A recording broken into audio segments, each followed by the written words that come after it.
मार्गदर्शन करतो। म्हणजे युवकाची स्वप्न खूप मोठी आहे, काय व्हायला पाहिजे, काय असं व्हावं की एक नवीन क्रांती तिथं घडावी।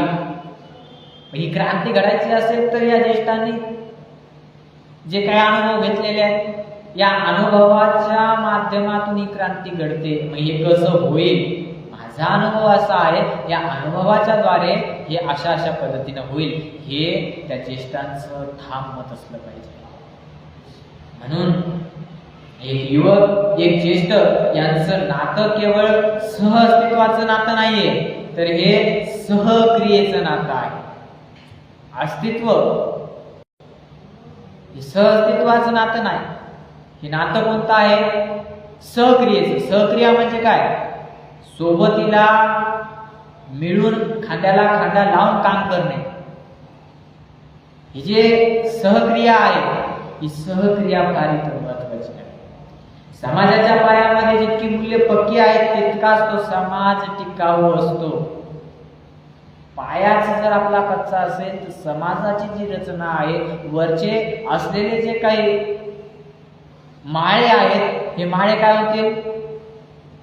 कोसळून पडून जातील।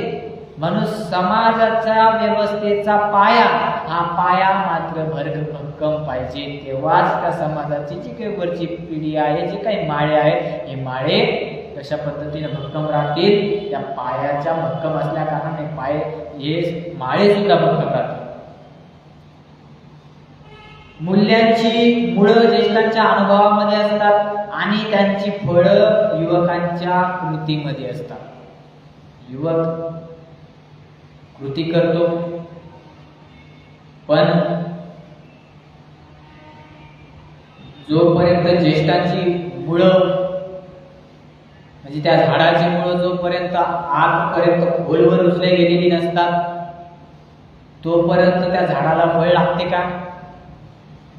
व्यवस्थित फळधारणा होत नाही, कारण त्या झाडाला खत पाणी आहे, त्या झाडाला वेळोवेळी त्या झाडाची काळजी घेणं आहे। म्हणजे कृती, ही कृती कोण करू शकतंय? ते युवक। आणि त्या झाडाची मुळं काय आहे?